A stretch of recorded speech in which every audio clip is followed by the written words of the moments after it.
할렐루야, 할렐루야. 오늘 이 밤에 하나님의 귀한 은혜를 말씀을 통해 누리시는 저와 여러분이 되기를 간절히 축복합니다. 각 종교마다 가르치는 천국이 있습니다. 이 땅에서의 삶이 다가 아니라 죽음 이후에 다른 세계가 있다는 것을 대부분의 종교가 가르칩니다. 한 번은 제가 이슬람이 가르치는 천국이 궁금해서 찾아본 적이 있습니다.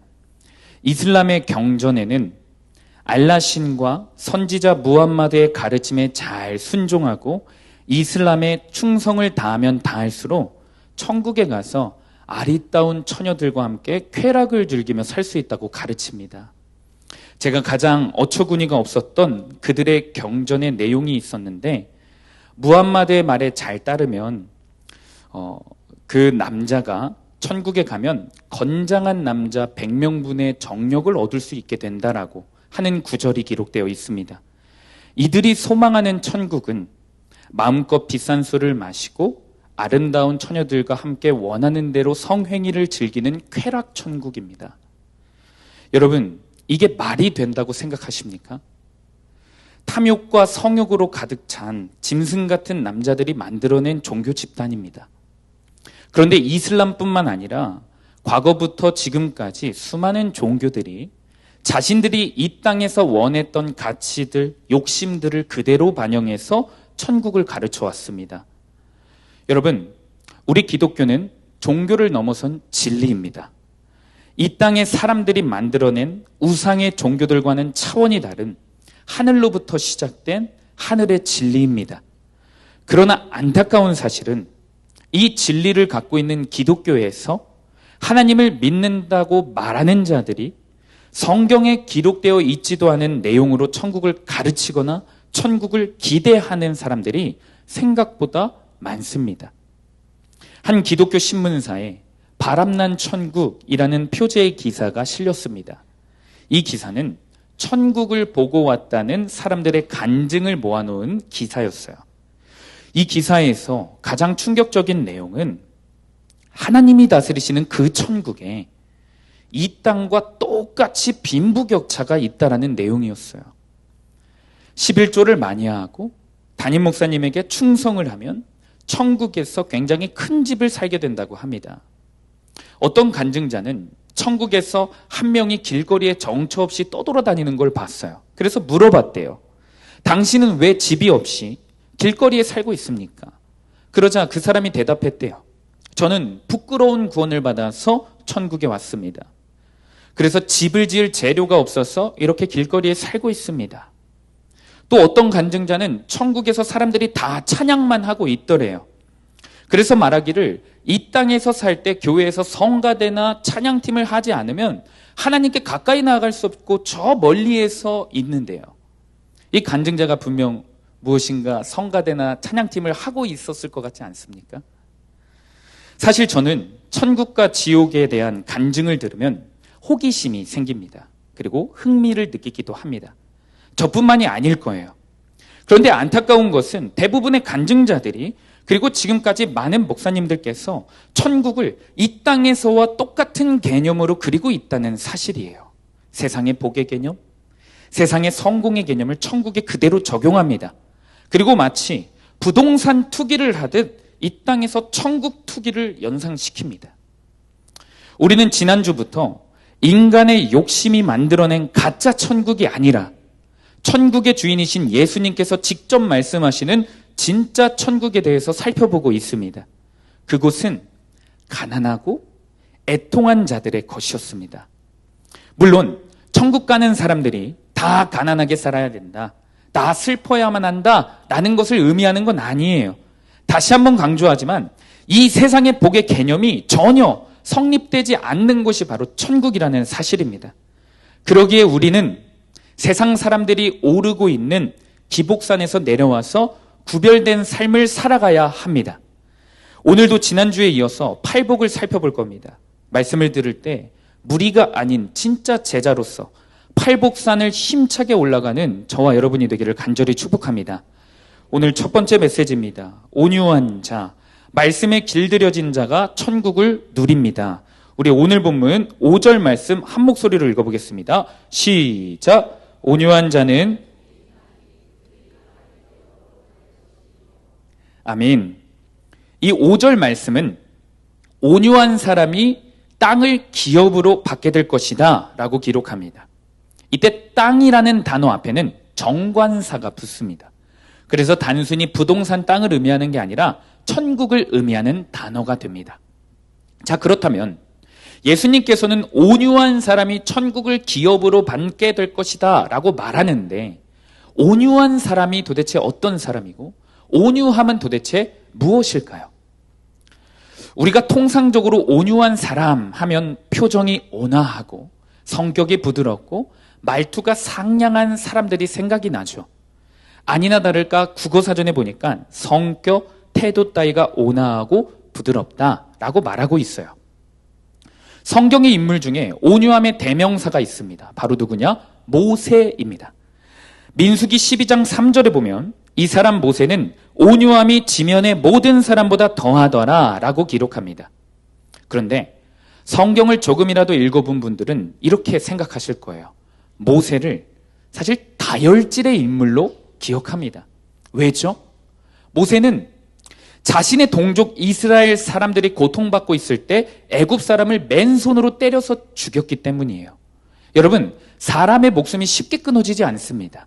그런데 맨손으로 때려서 죽였다는 것은 모세가 얼마나 큰 분노를, 얼마나 큰 혈기를 갖고 있었던 사람인지 알 수 있는 대목이에요.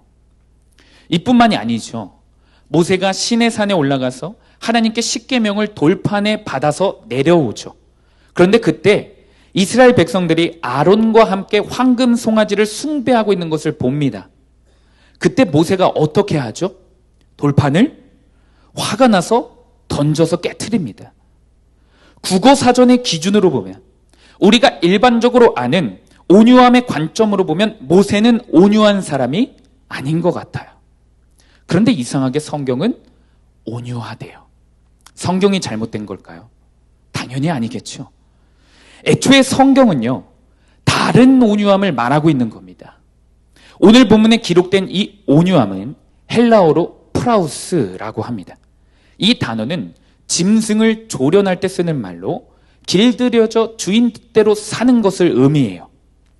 이것을 구속사의 관점으로 우리에게 다시 한번 적용을 한다면, 온유한 사람이란 내가 짐승만도 못하다는 것을 날마다 인정하고 그래서 하나님께 길들여지고 하나님의 뜻대로 살고자 하는 사람입니다. 아멘이십니까? 셰퍼드라는 개가 있습니다. 셰퍼드. 이 개는 생긴 게 아주 늑대처럼 생기고 무섭게 생겼습니다. 힘도 굉장히 센 개라고 합니다. 그런데 주인에게 가장 충성심이 높은 개 중 하나래요. 주인 앞에서는 발랑 뒤집어서 배도 보이고 손을 올리고, 엎드리라고 하면 엎드리고, 주인이 기다려 하면 밥이 앞에 있어도 그렇게 잘 참는다고 해요. 그렇게 부드럽고 순진한 개라고 합니다. 그런데 여러분, 이 셰퍼드가 대적이 나타나서 주인을 해치려고 하거나 위협적인 상대가 오면 그 어떤 개들보다 맹수처럼 변해서 힘을 쓴다고 해요. 그래서 이 셰퍼드가 군견, 경찰견, 그리고 공항에서 마약 탐지견 등으로 굉장히 쓰임받고 있다고 합니다. 왜 그런 거죠? 자신이 갖고 있는 이 강한 힘을 절제할 때는 절제할 줄 알고 쓸 때는 또 쓸 줄 알기 때문에 주인에게 잘 길들여지기 때문에 사용되는 겁니다. 여러분, 온유라는 것은 그저 착하기만 하고 실없는 사람을 의미하지 않아요. 그리스도인들은요, 다 져주는 사람이 아닙니다. 힘이 없어서 그저 당하기만 하고 바보같이 착한 걸 온유라고 하지 않아요. 어떤 그리스도인은 다른 사람과 좋은 관계를 가지려고 무조건 져주는 사람이 있습니다. 착한 척하는 사람이 있어요. 저입니다. 저 역시 이런 죄패를 가지고 있습니다. 좋은 사람이 되고 싶은 죄패. 좋은 사람이 아니거든요. 착한 사람이 아니거든요. 그런데 좋은 사람이 되고 싶고 착한 이미지로 칭찬받고 싶어 합니다. 그리고 특히 저는 소중한 내 주변 사람들에게 실망을 끼치거나 관계가 조금이라도 틀어지잖아요. 하루 종일 우울해요. 하루 종일. 그래서 관계에 정말 신경을 많이 쓰는 사람입니다. 그런데 제가 왜 이럴까? 왜 과도하게 관계에 집착하면서 이렇게 신경 쓸까? 구속사 큐티를 하면서 알게 되었는데, 제가 어려서부터 소중한 사람에게 배신당했다고 생각을 하니까 제가 어려서부터 나는 절대로 내 옆에 사람, 내 주변 사람, 내 소중한 사람들에게는 실망을 안 끼치는 사람이 될 거야.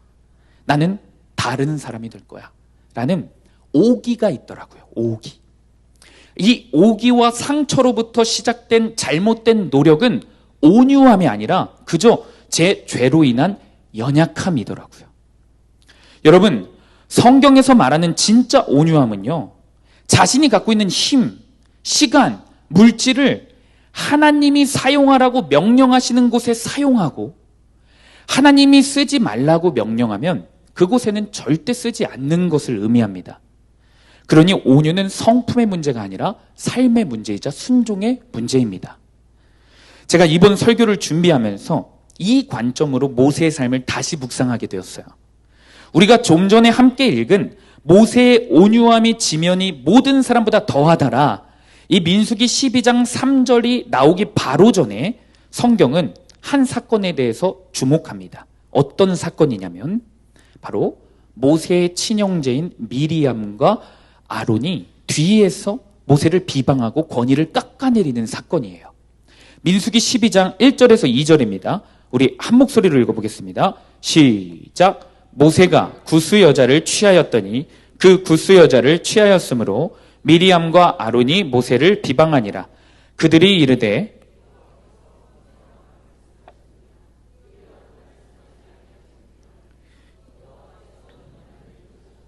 아멘.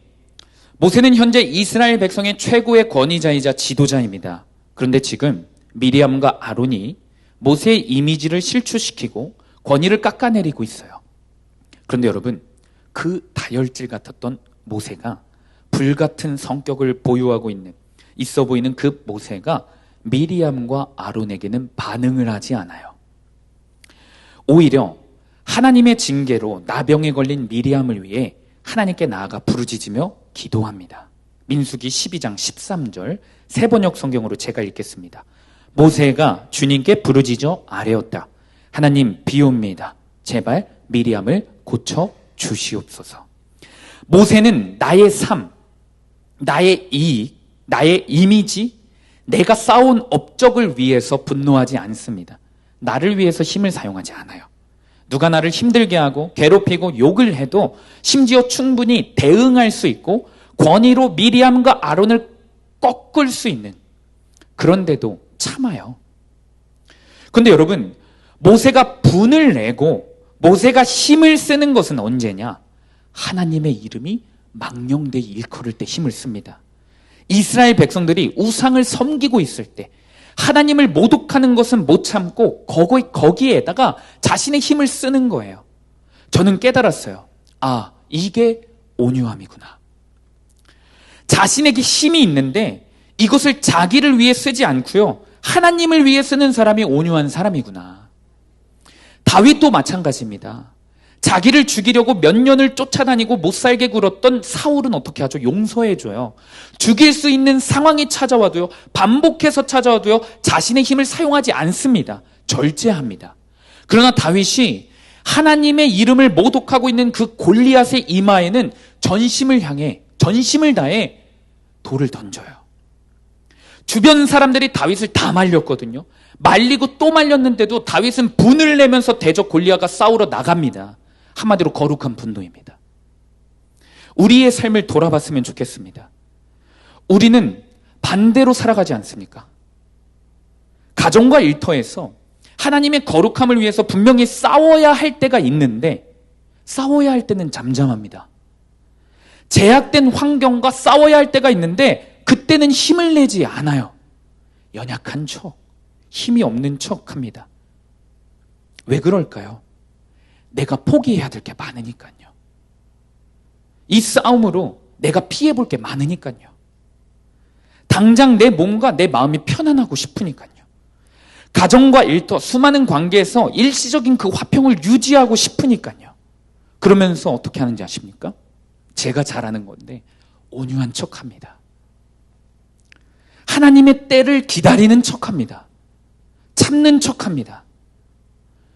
그런데 이상하게 하나님의 거룩함을 위해서 참아야 할 때, 인내해야 할 때, 섬겨야 할 때가 오면 그때는 또 참지 않고 싸워요. 연약하고 힘이 없다면서 세상에서 제일 강한 전사가 되어버립니다. 왜요? 원리는 똑같아요.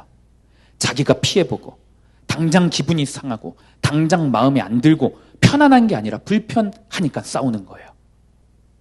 다시 한번 강조합니다. 천국에 가는 사람의 모습 중 반드시 있어야 하는 모습은 온유함입니다. 성품, 착함, 부드러움, 이런 국어 사전의 내용을 넘어섭니다. 나 자신을 위해서는 내 힘과 마음을 사용하지 않고 하나님을 위해서는 내 힘과 모든 것들을 전력으로 사용하는 것을 의미합니다. 하나님 말씀에 길들여져 살아가는 자들이 온유한 사람입니다. 간절히 바라기는 이 온유함을 매일 말씀을 통해 훈련받는 저와 여러분이 되기를 축복합니다. 내가 나서야 할 때, 내가 참아야 할 때를 아는 방법은 오직 말씀이라는 기준이 내 마음에서 흔들리지 않을 때, 그때 알 수 있습니다. 적용 질문입니다. 좋은 사람이라는 말과 시선을 즐기며 내가 온유하다고 착각하고 있지는 않습니까?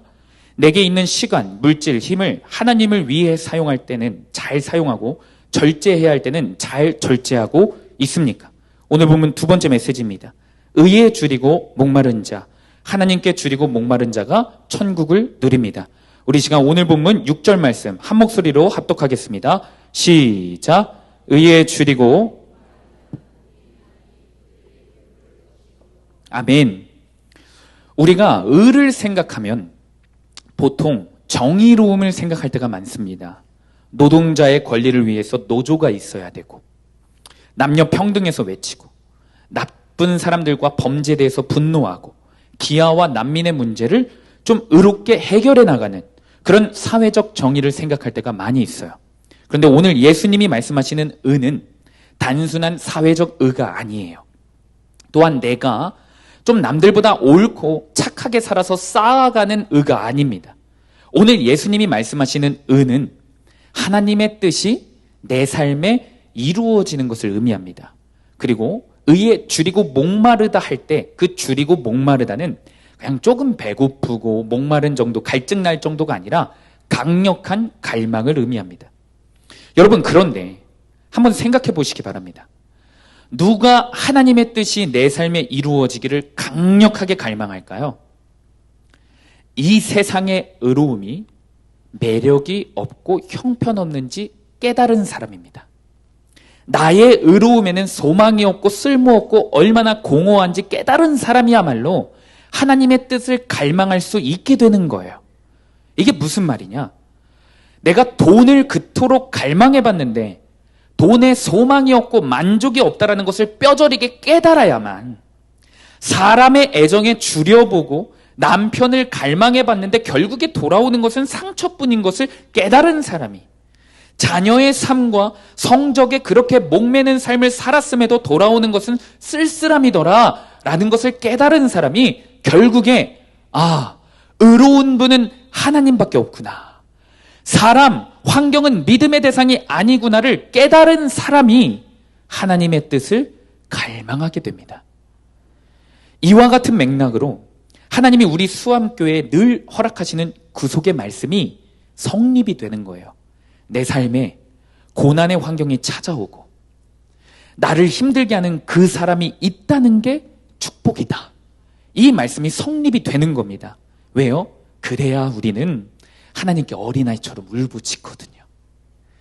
하나님께 진짜 젖먹이 어린아이가 강력하게 젖을 달라고 외치듯이 하나님의 뜻을 찾거든요. 그리고 그때 하나님은 우리를 단 한 번도 외면하지 않으시고 방관하시고 방치하시는 게 아니라 이 땅의 것들과는 비교할 수 없는 영적인 배부름, 영적인 만족함을 허락해 주신다라는 겁니다. 치매를 앓는 시어머니를 7년 동안 모셨다는 한 집사님이 계셨대요.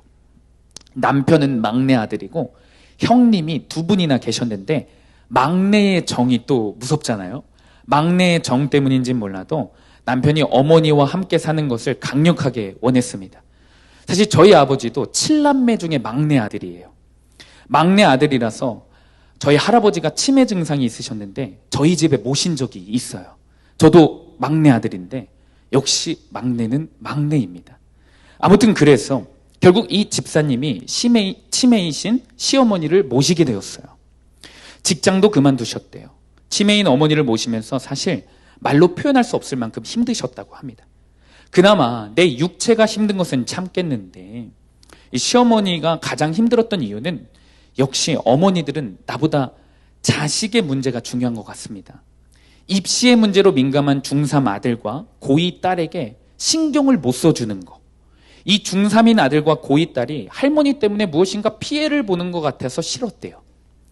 행여 아이들의 성적이 떨어질까 날마다 불안했다고 합니다. 그러던 어느 날 사건이 터졌어요. 중3 아들이 학원에 갔다가 올 시간쯤 그 전까지 이 어머니가 잠이 든 겁니다.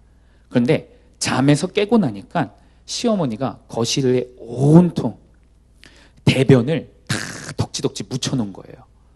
그때 마침 중학생 아들이 학원에 갔다가 돌아왔다고 해요.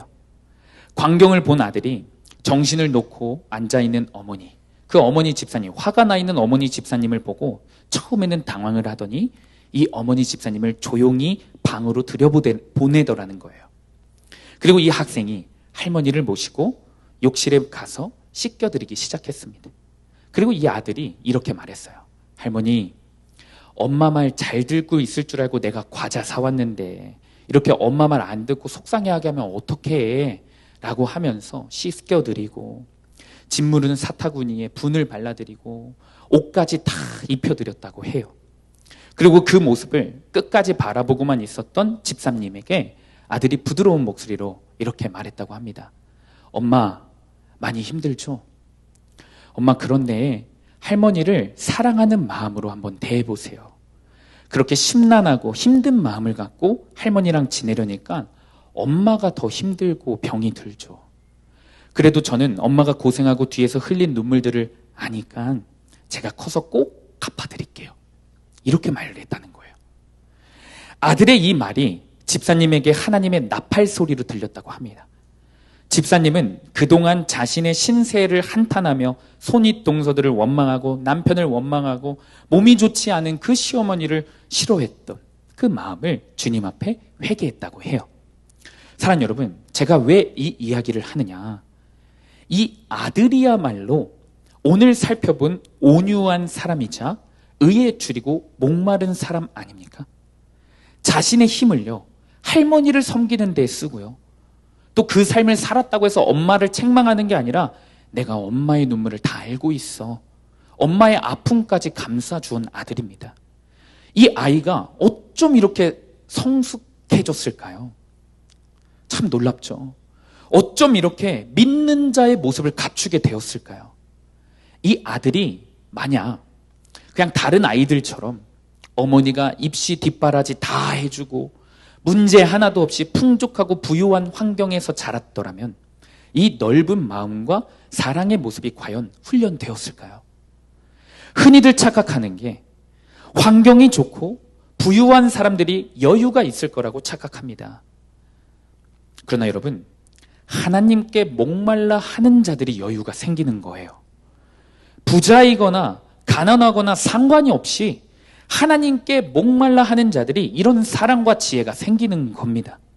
이 아들은 하나님이 세팅해 놓으신 그 환경, 치매 할머니를 밤낮으로 신경 써야 하는 그 환경, 힘들어하고 지친 엄마를 매번 바라봐야 하는 그 환경, 아빠와 계속 다툼이 있는 그 환경 가운데서도 어린 나이임에도 불구하고 이런 말도 안 되는 하나님의 성품과 지혜를 훈련받게 된 겁니다. 여러분, 여전히 예수님을 믿는데 내 삶은 왜 이럴까? 예수님을 믿는데 왜 나는 계속 고난의 연속일까? 왜 늘 줄이고 목마르고 부족한 환경일까? 이렇게 따지고 원망하기 이전에 내가 현재 무엇에 목말라 하고 있는지 그것을 점검하는 은혜가 있기를 간절히 축복합니다. 말씀을 통해 여전히 내가 세상의 의를 추구하고 있고 사람의 목말라 있고 나의 뜻에 목말라 하고 있기에 하나님이 허락하신 100% 오르신 그 그 환경 가운데서 감사하고 있지 못하고 있구나, 순종하지 못하고 있구나를 깨닫고 회개하는 은혜가 있는 이 밤이 되기를 축복합니다. 적용 질문입니다. 내가 끊임없이 줄이고 목말라 하는 것은 무엇입니까? 하나님의 뜻입니까? 여전히 좋은 환경, 집차, 성공과 사람의 목말라 하고 있지는 않습니까? 마지막, 긍휼히 여기는 자, 함께 아파하는 자가 천국을 누립니다. 우리 오늘 본문 말씀 7절 말씀 한 목소리로 읽겠습니다. 시작. 긍휼히 여기는 자는 복이 있나니 그들이 긍휼히 여김을 받을 것이미요. 아멘. 제가 예전에 새벽 예배 설교 때 한번 언급한 적이 있는데, 우리나라 사회학자들이 한국 사회에서 사라진 한 단어가 있다고 말합니다. 그것이 무엇이냐면 긍휼이라는 단어가 사라졌대요. 예전에는 한국 사회에서 노숙자들에게 지나가던 사람들이, 많은 사람들이 긍휼을 느끼고 도와줬는데, 조금이라도 도와줬는데, 요즘은 노숙자 특별 사역을 하는 단체나 마가의 다락방 같은 교회가 아닌 이상 대부분 이렇게 생각을 한다라는 거예요. 무능한 사람, 게으른 사람, 돈을 벌 수 있는데도 안 버는 사람이라고 생각을 한대요. 예수님 당시에도 사실 긍휼이라는 단어가 사회 가운데 어색했습니다. 당시 헬라 철학에는 이런 말이 유행했습니다. 부모에게 오직 건강한 자녀만 기를 수 있는 책임이 부여된다. 그리고 이런 말도 유행이었어요. 긍휼은 마음의 질병이다. 긍휼한 마음을 품고 살아가는 사람은 마음의 질병이 있는 사람이래요. 실제로 로마 시대 때 아이가 태어났는데 생긴 것도 별로고 건강해 보이지 않는다? 그러면 아버지가 손을 이렇게 내린다고 해요. 그러면 아기를 죽여서 갖다 버린대요. 어린아이뿐만 아니에요. 노예, 심지어 아내까지도 생사 여탈권을 집안의 가장이 다 갖고 있었대요. 무자비하고 잔인했다고 합니다. 긍휼과 사랑이 전혀 없는 사회였습니다. 이런 정서와 배경에 익숙해져 있는 사람들에게 예수님은 지금 긍휼에 대해서 가르치시는 거예요. 사실 조금씩 형태만 다를 뿐이지 우리 대한민국도 경쟁사회, 물질 만능주의 사회이지 않습니까? 마찬가지예요. 긍휼함이 사라졌어요. 긍휼이라는 단어는 헬라어로 엘레모네스라고 합니다. 이 뜻은요, 한 주석에 보니까 타인의 어려움에 감정적으로 공감할 뿐 아니라 상대방의 어려움을 타개하기 위하여 실제적으로 행동하여 구체적인 도움을 주는 것, 이것까지 포함하는 단어라고 합니다.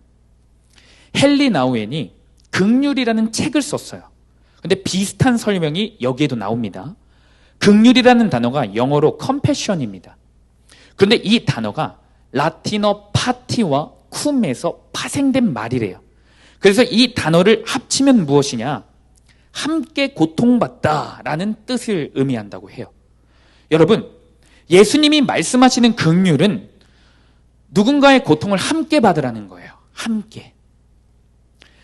비참한 사람들과 함께 울부짖고, 외로운 사람들과 함께 슬퍼하고, 눈물 흘리는 사람들과 함께 울며, 연약한 사람들과 함께 그 고통을 감내하는 것을 의미합니다. 로마서 12장 15절에서 16절 말씀도 이런 말씀이 있습니다. 즐거워하는 자들과 함께 즐거워하고 우는 자들과 함께 울라. 서로 마음을 같이하며 높은 데 마음을 두지 말고 도리어 낮은 데 처하며 스스로 지혜 있는 채 하지 말라.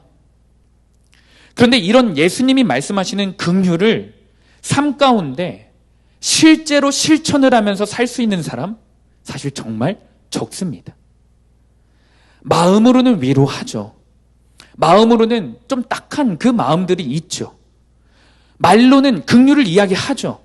그런데 진짜 삶에서 이런 삶을 살아가는 자들이 너무나 적습니다.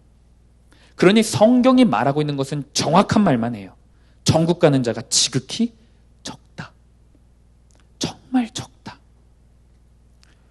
사랑하는 여러분, 그럼에도 저와 여러분은 포기하지 않기를 축복합니다. 계속 몸부림치면서 천국이 침노한 자의 것이라는 그 마태복음 11장 말씀도 있거든요. 이 말씀을 붙잡고 또다시 하나님의 긍휼을 구하면서 이 삶을 살기 위해 우리는 멈춰서는 안 돼요. 애를 써야 합니다. 지선아 사랑해의 저자인 이지선 자매가 있어요.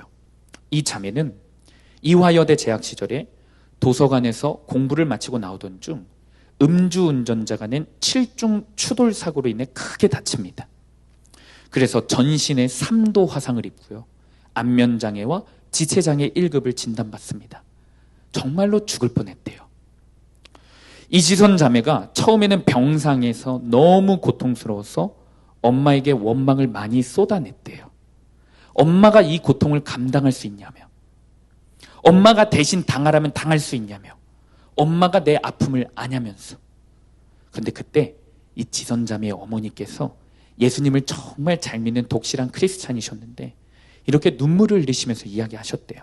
그럼 그럴 수만 있다면 1000번이고 10,000번이고 당연히 그렇게 하지. 당연하지.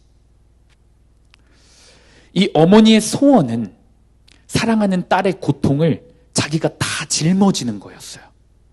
이게 진심이었습니다. 지선자매가 이 어머니의 사랑을 통해 결국 병상에서 독생자 예수 그리스도의 사랑, 하나님 아버지의 긍휼하심을 느꼈다고 해요. 몸 반절 이상이 3도 화상을 입은 고통이 여러분 얼마나 컸겠습니까? 자신이 입원한 그 중환자실에요, 16명이 죽는 것을 봤대요. 20대 젊은 청년이 얼마나 두려웠을까요? 그럼에도 이 믿음의 어머니와 함께 영적으로, 마음으로 고통을 함께 짊어지면서 기도하며 결국에는 치유받았습니다. 그리고 기적처럼 퇴원을 했대요. 조금씩 회복되는 자기 모습이 너무 감사해서 한 번은 홈페이지에 사진을 올렸다고 합니다. 그런데 누군가 이 지선자매의 모습을 보고 너무 혐오스럽고 무섭다고 댓글을 단 거예요. 근데 이 지선자매는 좌절하지 않고 뭐 그렇게까지 솔직할 것까지 있나요? 라고 답글을 남겼대요. 몸이 조금 더 회복됐다고 합니다. 교회에 갔대요. 유치부 아이들이 저기 괴물 봐라, 괴물 봐 라고 해서 지선자매님이 하나님한테 이렇게 기도했대요. 하나님, 그래도 제가 사람으로는 보이게 해주시면 안 돼요? 그리고 3년이 지나고 교회에서 또 한 아이가 이렇게 놀리기 시작했대요. 엄마, 저기 이상한 사람이 있어. 이 지선자매가 그날 하나님께 감사의 눈물을 흘렸다고 합니다. 사람으로 보이도록 응답해 주셔서 감사합니다. 또 한 번은 사우나에 가셨대요. 지선자매의 울퉁불퉁한 그 화상 자국의 몸을 보고 한 할머니가 아이고 아가 얼마나 힘들었어. 얼마나 애썼어. 그런데 신통하게 얼굴은 하나도 안 다쳤네? 라고 했던 거예요. 물론 사우나 수증기에 그 할머니가 노안이시라서 제대로 안 보여서 그렇게 말씀하신 것이지만 이건 역시 하나님의 위로이자 응답이라고 감사 기도를 그렇게 드렸대요. 지선자매님은 자신의 다친 몸을 감추지 않고 여름에는 다른 사람들처럼 반팔 티셔츠를 입고 다닙니다. 얼굴도 마스크로 가리지 않고 다녀요. 이 시대가 트라우마 하는데 지선자매님은 얼마나 트라우마가 많았겠어요? 사람에 대한 트라우마, 사고에 대한 트라우마, 자기 자신에 대한 트라우마, 이 모든 것을 극복했습니다. 무엇으로요? 하나님의 사랑, 하나님의 긍휼함을 입었기 때문에 이게 가능했습니다. 그리고 이렇게 말합니다. 나는 가릴 수 없는 상처라서 모든 사람에게 이렇게 내어놓고 다니는데 요즘 많은 사람들에게는 가릴 수 있는 상처들이 있다. 눈에 보이지 않는 마음의 상처들, 관계의 상처들, 가정의 상처들, 이런 가릴 수 있는 상처들을 드러내지 못하고 아파 굶어서 죽어가는 사람이 너무 많다. 이런 말을 남기며 이 시대에 상처받고 긍휼함이 필요한 영혼들에게 달려가서 예수님의 사랑을 전하고 하나님의 나라를 전하고 그들의 아픔을 같이 아파해주는 삶을 살아가고 계세요. 이 지선자매가 교통사고 나기 전 이렇게나 이쁘셨대요. 그리고 지금 현재 모습입니다. 근데 이 지선자매는 절대로 자기는 이 옛날 모습으로 돌아가고 싶지 않대요. 사고 나기 전에는 시집 잘 가서 이 땅에서 성공하고 잘 먹고 잘 사는 것이 인생의 목적이었는데, 그때는 공허하고 허무했는데 지금은 하나님의 사랑을 전하고 하나님 나라를 소망하는 이 삶이 너무나 행복하시대요. 그래서 절대로 돌아가지 않을 거래요. 세상의 눈으로 볼 때 소망이 없어 보이는 그 병상에서 사람들의 위로도 안 먹히고 세상의 그 어떤 가치로도 해결할 수 없는 그 고통의 자리에서 하나님의 긍휼이자 예수님의 사랑을 이 지선 자매가 만나게 되었기 때문에, 실제가 되었기 때문에 이런 고백이 나오게 된 겁니다. 그리고 하나님의 긍휼을 입었으니 이 세상의 위로, 이 세상의 시선이 더 이상 문제가 되지 아니하고 하나님 한 분으로 만족하는 인생이 된 겁니다. 그리고 더 나아가 혼자 만족할 수가 없는 거예요. 자기처럼 아픔을 겪고 상처가 있고 심지어 자기는 겉으로 아팠는데 겉은 멀쩡함에도 마음속은 여전히 병들어하고 신음하고 있는 영혼들에 대한 마음이 생기는 겁니다. 그래서 그 영혼들에게 자신의 상처와 인생 전체를 약재료로 사용하며 치유하는 사역을 감당하고 있는 겁니다. 사랑하는 여러분, 하나님께서 오늘 이 밤에 정말 우리를 천국에서 기다리고 계신다라고 말씀하십니다. 이 땅에서 천국을 잘 준비하기를 원하십니다. 지옥을 우리가 준비하며 살아가는 게 아니라 저 천국을 준비하는 삶을 살아가시기를 하나님께서 그 누구보다 간절히 원하고 계십니다. 그래서 오늘 우리에게 이 팔복의 말씀을 허락하시는 겁니다.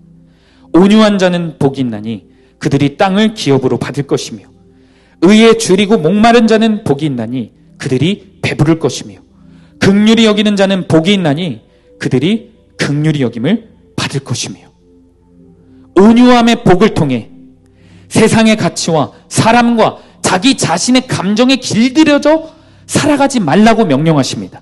하나님의 말씀에 길들여진 충성되고 절제된 종이 되라고 명령하십니다.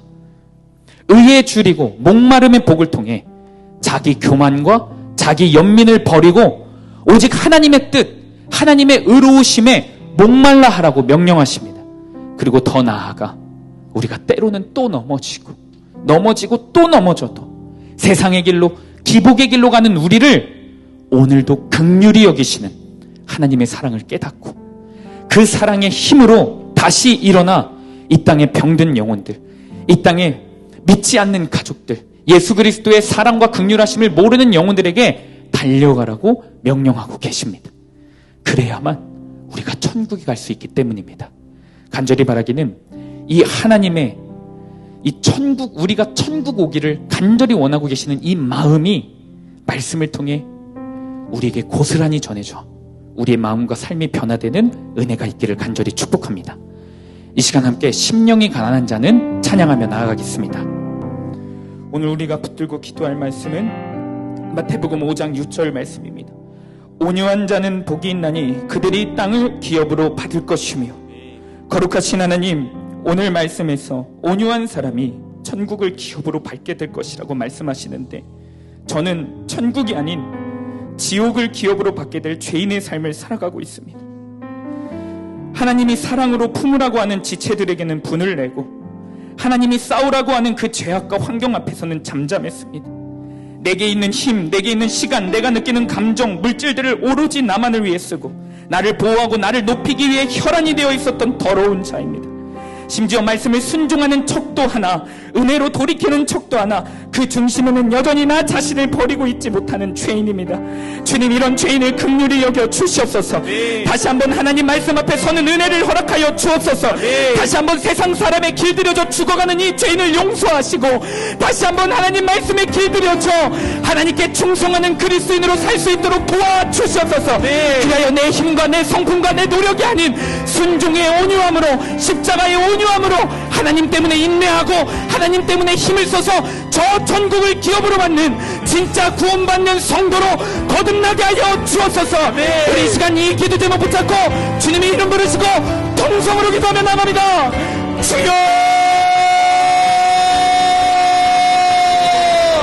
주님, 지금까지 비겁하고 비천하게 살아온 죄를 회개합니다.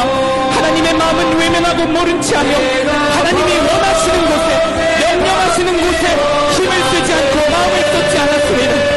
내가 원하는 곳에서만, 내가 높아질 수 있는 곳에서만, 내가 원하는 사람에게만, 내가 원하는 때에만 내 마음대로 살아온 이 죄를 회개합니다. 세상이 길들여져 살아가고 있습니다. 세상 사람들에게는 그렇게 기죽어 살고 없습니다. 주님 앞에서만 내가 주인 노릇하고 왕 노릇했음을 회개합니다. 이 말도 안 되는 기만적인 죄악을 멈추고 주여 회개하여 이 죄인이 주님께 돌아가고 자리를 찾게 하시고 순종의 자리를 찾게 하시고 말씀으로 거듭나는 은혜를 허락하여 주옵소서. 거듭남의 축복을 허락하여 주옵소서. 천국을 사모하고 준비하는 인생이 되게 하여 주옵소서. 오 거룩하신 주님, 주님이 이렇게 비겁하고 비천한 자의 삶을 또다시 긍휼로 채워주셨소서. 주여 주님 나를 받아주셨소서.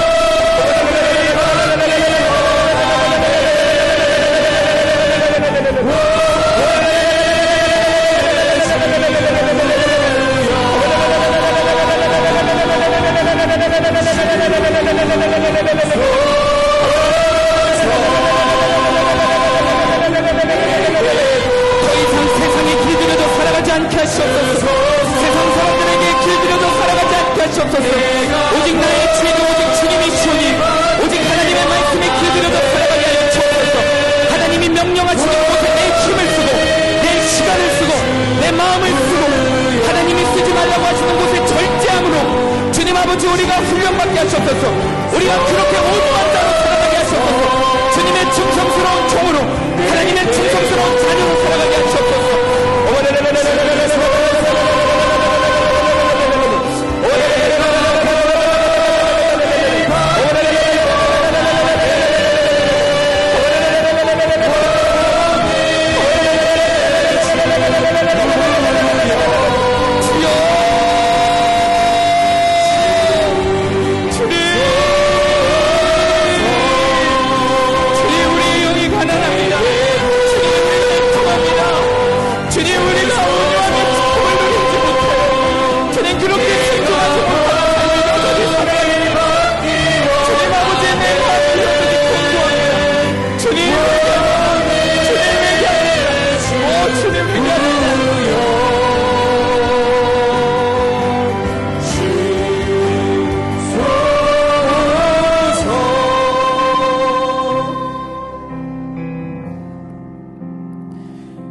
주님이 임재하시는 거룩한 강단 앞으로 초청합니다. 갈급한 심정으로 주님 앞에 가까이 나와 기도하시기를 원하시는 분들은 강단 앞으로 나와서 기도하시기 바랍니다. 기도 제목이 있으신 분은 뒤에 기도 카드를 작성하셔서 나오시면 담임 목사님께서 안수해서 기도해 주십니다. 오늘 우리가 다시 한번 붙들고 기도할 말씀은 마태복음 5장 7절 말씀입니다. 긍휼히 여기는 자는 복이 있나니 그들이 긍휼히 여김을 받을 것이며, 이 시간 다시 한번 나 자신이 얼마나 긍휼이 필요한 존재인지, 나에게는 선한 마음이 없고 계획도 없고 뜻도 없음을 깨닫고 이 시간 하나님의 긍휼만을 구하기를 원합니다. 아멘. 하나님의 긍휼을 입어야만, 그 긍휼의 은혜를 알아야만, 내가 완전 소망 없이 죄로 죽어있던 자임을 알아야만 자기 교만과 자기 연민을 버릴 수 있음을 깨닫게 하여 주옵소서. 내 옆에 긍휼히 여겨야 할 사람들이 있음에 감사하고 이제는 내가 받은 하나님의 구속의 사랑을 전하는 자로 거듭나게 하여 주옵소서. 이 팔복의 삶을 누리고 쟁취하여 반드시 나도 천국 가고 가족들도 천국 가고 내 옆에 이웃들도 천국 가는 놀라운 역사가 일어나게 하여 주옵소서. 구원이라는 분명한 목적이 하나님의 긍휼로 바로 세워지게 하여 주옵소서. 이 시간 특별히 주님의 몸된 교회인 수암교회를 위해 기도합니다. 마지막 시대 가운데 성령님을 기쁘게 해드리는 교회가 되게 하여 주옵소서. 부모의 세대와 다음 세대들이 한 성령 안에서 말씀과 기도로 훈련되어 무장되게 하여 주옵소서. 날마다 회개하는 살아있는 성도들이 되게 하여 주옵소서. 우리 시간 이 기도 제목 붙잡고 주님 이름 한번 부르시고 통성으로 기도하며 나아갑니다. 주여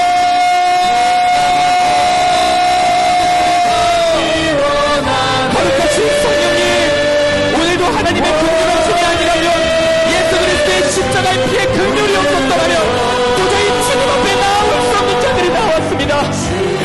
우리의 인생 전체가 하나님께 긍휼함이 없으면 도저히 살아갈 수 없는 죄인임을 깨닫아 자기 교만에서 벗어나게 하시고 자기 연만에서 벗어나게 하여 주옵소서. 그래요 나만 죽이던 정죄치고 나만 바라보는 그 삶에서 주님을 바라보게 하셨소서. 주님을 바라보게 하셨소서. 다가오시는 주님을 바라보게 하셨소서. 자기 연민에서 벗어나 자기 교만에서 벗어나 주님의 긍휼만을 구하게 하여 주옵소서. 그리하여 주님이 또다시 긍휼을 향하고 있는 그들에게, 이웃과 믿지 않는 가족들에게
앞에 순종하는 그 삶의 열매로